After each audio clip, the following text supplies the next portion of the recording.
முத்தம் தந்து தொட்டி கட்டி ஆராட்டி மோத மோத முத்தம் விட்டு. தண்ணிலாம் இருக்குங்களா கிணத்துல கீரைக்கு விடுறதுக்குலாம்?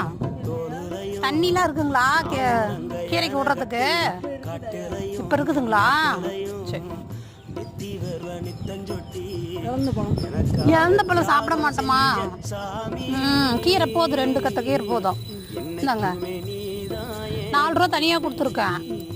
30 ரூபா கொடுத்தீங்கன்னா சரியாக போயிடும். 12 24ங்களா? நான் 10 ரூபால போல 12 ரூபா சொன்ன ரேட்டுக்கே தான் எடுத்துக்கிட்டேன். 24ங்களா? அதான் 4 ரூபா கொடுத்துட்டு 50 ரூபா கொடுத்துருக்குறேன். இதை 30 ரூபா கொடுத்துருங்க. 30 ரூபா தரணும். காட்டிலேருந்து என்ன போட்டிருக்கீங்க? முத்து சோளம் போட்டாங்க. கழுத்தில் என்ன பவுன் செஞ்சிட்டிங்களா அம்மா?